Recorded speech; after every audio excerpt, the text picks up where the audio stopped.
This is the most important comparison test of 2018, at least in this segment, and that's down to this motorcycle, the Apache RR310. It's been in the making for more than 2 years. It's been hotly anticipated. It's based on the BMW G310R, and when we rode it at the track at Chennai, it really blew us away. But how does it compare against its class rivals? And we've got all of them. We've got the Ninja 300, the bike that actually kick-started this segment. We have the R3, the past Indian motorcycle of the year. We've got the RC 390, obviously the benchmark for enthusiastic, mad motorcycling, the Benelli 302R, and the most affordable bike in this segment, the RC 200. How do these perform? How do they compare with the Apache RR310? Let's find out. If the TVS Apache RR310 was the most anticipated motorcycle launch of 2017, there is no doubt that this is the most anticipated comparo of 2018. In our first test ride at the Madras racetrack, the Apache impressed us all. But here's the thing, you can have a motorcycle that's brilliant at banging lap times, but will it be a pain to live with? Besides, you can't really make a final judgment on how well a motorcycle will stand up to its competitors unless you ride them back to back, and that's what we are doing today. Let's start with the Apache.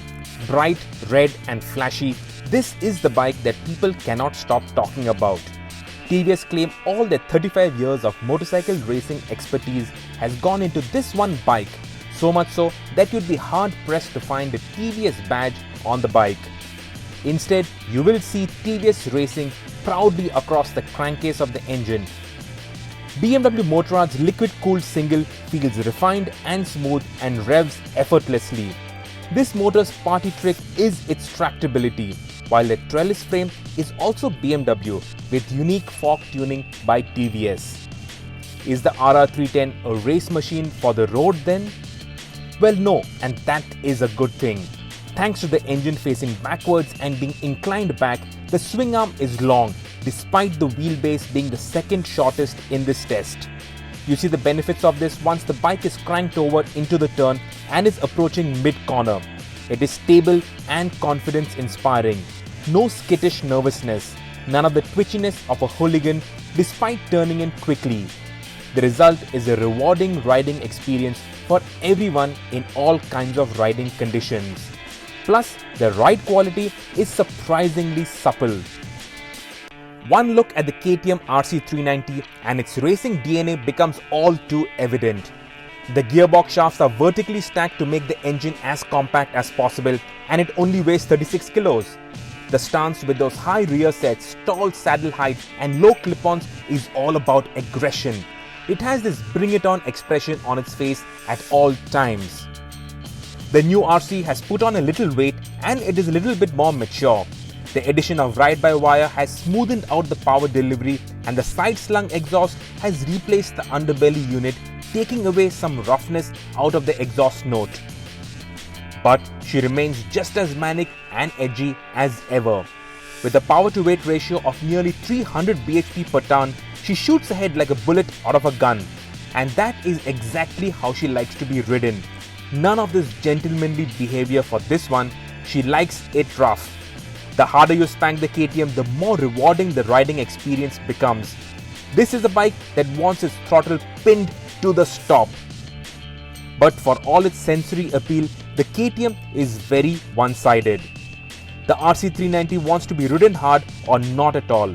In fact, it is ill-suited for other kinds of riding.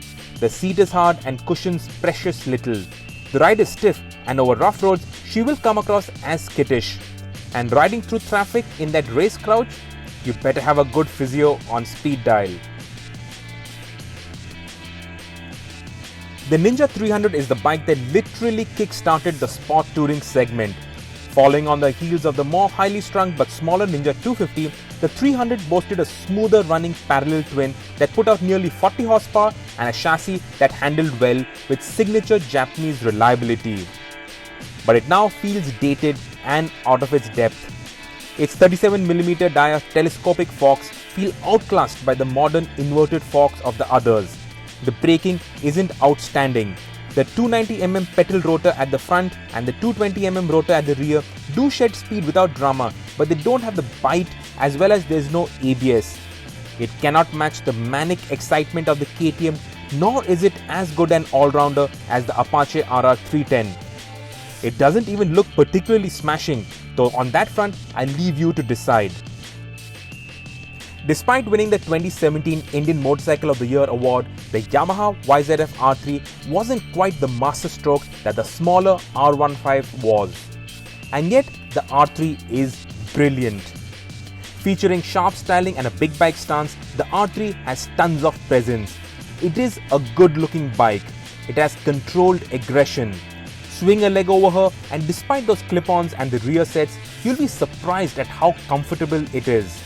The ergonomics are quite like that on the RR310, relaxed yet sporty. Powering the R3 is a liquid-cooled 321cc parallel twin. And no matter what witchcraft and wizardry engineers might try to eke out of a single, they simply cannot match the refinement of a twin. And then there's the chassis. There's just the right amount of rigidity and just the right amount of flex. Admittedly, the suspension is a little soft and the stock tires aren't the grippiest, and that saps some of the thrill of riding hard around a racetrack. But out on our public roads, her manners are impeccable. The DSK-BENELLI 302R is the only other European motorcycle in this test. Or is that Chinese? Well, that is confusing, so let it be. But the first thing that strikes you about the Benelli is how big it is. At 1410mm, the 302R sports the longest wheelbase in this company. The styling has bulk and the bike therefore is imposing. Park it next to these other motorcycles and you even think that it is in the wrong company. The liquid-cooled parallel twin is the most high-strung unit here after the RCs. Unfortunately, all the bulk also adds weight, and at 198 kgs, this is the heaviest motorcycle in this test. And that means this bike fails to keep up with the rest in a straight line. On the handling too, the bulk of the Benelli is all too evident. In a straight line, it is rock solid, but the bike needs effort to turn. It is not nearly as instinctive as the Ninja, and the Kawasaki, mind you, is not the quickest to tip in. The softly set up suspension doesn't help its cause either, but there is great ride quality. The Benelli is easily one of the better riding motorcycles in this test. The seats are well cushioned, and this bike also has one of the best designed grab handles for a pillion. Moreover, the exhaust note is fantastic, and it feels like that of a much bigger and more powerful engine. Why a 200 in the company of these 300s? Well, the KTM RC 200 is the most affordable, fully fed supersport motorcycle after the R15. Moreover, apart from that engine, the RC 200 shares practically everything that its larger sibling, the RC 390, has. It has the same frame, the same suspension, the same handlebar, pretty much the same everything. Swing a leg over the RC 200 and it feels just as focused and single-minded in its purpose. It wants to chase the bigger RC. After a day riding these three wonderful machines back to back, it was quite clear that each had its inherent strengths and weaknesses. Even the best of the lot weren't flawless. However, three motorcycles stood out head and shoulders above the rest. You're looking at the top 3 supersport motorcycles in the country today, the top 3 affordable bikes. And if you're looking for a manic, focused, out there machine, the RC 390 is still the real deal. If you want to go do lap times, if you want to be just riding with a throttle pinned to the stop, this one really is sweet. But the problem is that it has got too much of a single-minded focus. It is too manic, it is too much on the edge. If you're looking for something that's a little more chilled out, the R3, well, it's got the sweetest motor. A twin will always be a twin. No matter how much engineers work on single-cylinder motorcycles, the smoothness, the refinement of a twin, even the noise of a twin is phenomenal. And the chassis of the R3, even though the suspension is slightly on the softer side, the chassis is still a thing of beauty.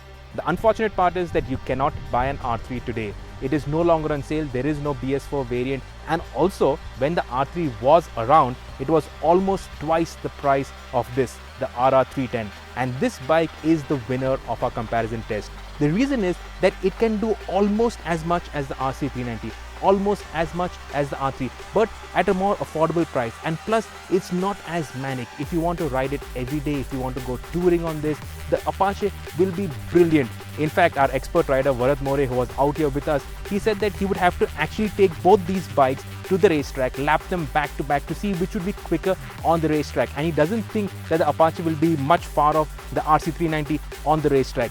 But everybody knows this for sure, that the Apache is more comfortable, is more usable. Overall, as a package, the Apache does more things than either of these other two motorcycles, and that's why it is the winner of our test.